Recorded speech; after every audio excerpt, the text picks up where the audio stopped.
ओम शांति। आज 3 अक्टूबर 2020 के साकार मधुर महावाक्य हैं। बाबा ने कहा, मीठे बच्चे, आत्मा रूपी बैटरी 84 मोटरों में जाने के कारण डल हो गई है। अब उसे याद की यात्रा से भरपूर करो। प्रश्न, बाबा किन बच्चों को बहुत बहुत भाग्यशाली समझते हैं? उत्तर, जिनके पास कोई झंझट नहीं है, जो निर्बंधन है, ऐसे बच्चों को बाबा कहते, तुम बहुत बहुत भाग्यशाली हो। तुम याद में रहकर अपनी बैटरी फुल चार्ज कर सकते हो। अगर योग नहीं, सिर्फ ज्ञान सुनाते तो तीर लग नहीं सकता। भल कोई कितना भी भपके से अपना अनुभव सुनाए, लेकिन खुद में धारणा नहीं तो दिल खाता रहेगा। अभी हम सुनते हैं आज की मुरली की मुख्य पॉइंट्स।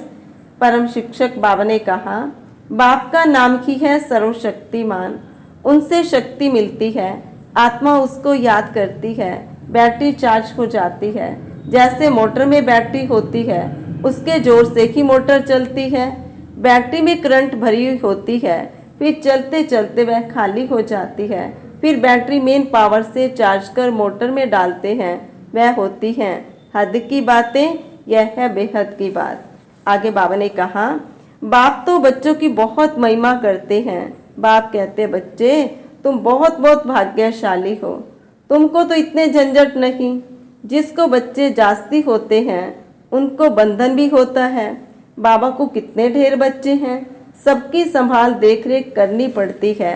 फिर बाबा ने कहा, जैसे ब्लड कनेक्शन में लव रहता है, वह बदलकर रूहानी बन जाए, इसमें बहुत बहुत मेहनत है भी सहज याद। अपने को आत्मा समझ बाप को याद करना है।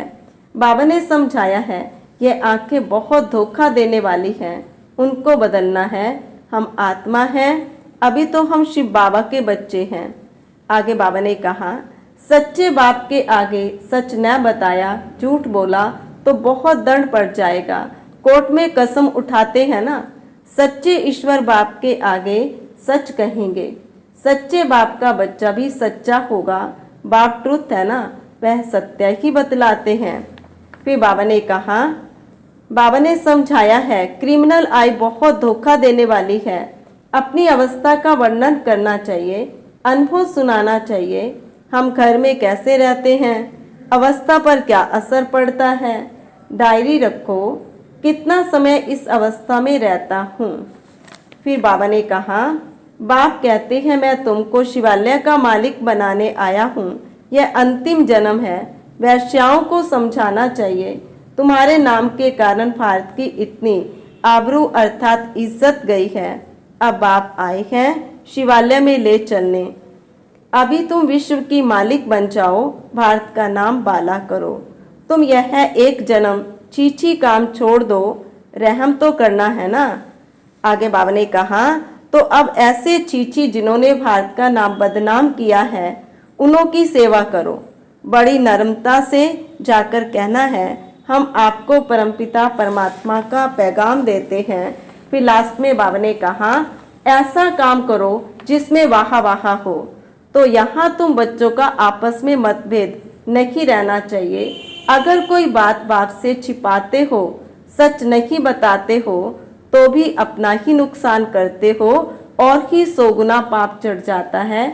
अच्छा, मीठे मीठे सिक्की लद्दे बच्चों प्रति माता पिता बाप दादा का याद प्यार और गुड मॉर्निंग।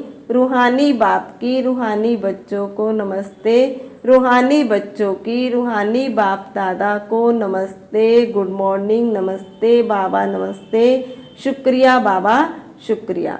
धारणा के लिए मुख्य सार।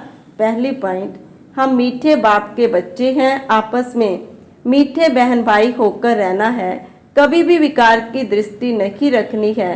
दृष्टि में कोई भी चंचलता हो तो रूहानी सर्जन को सच बतलाना है। दूसरी पॉइंट, कभी भी आपस में मतभेद में नहीं आना है। फ्राक दिल बन सर्विस करनी है। अपने तन मन धन से बहुत बहुत नम्रता से सेवा कर सबको बाप का परिचय देना है। वरदान, अपने श्रेष्ठ जीवन द्वारा परमात्म ज्ञान का प्रत्यक्ष प्रूफ देने वाले माया प्रूफ भव। विस्तार, स्वयं को परमात्म ज्ञान का प्रत्यक्ष प्रमाण व प्रूफ समझने से माया प्रूफ बन जाएंगे।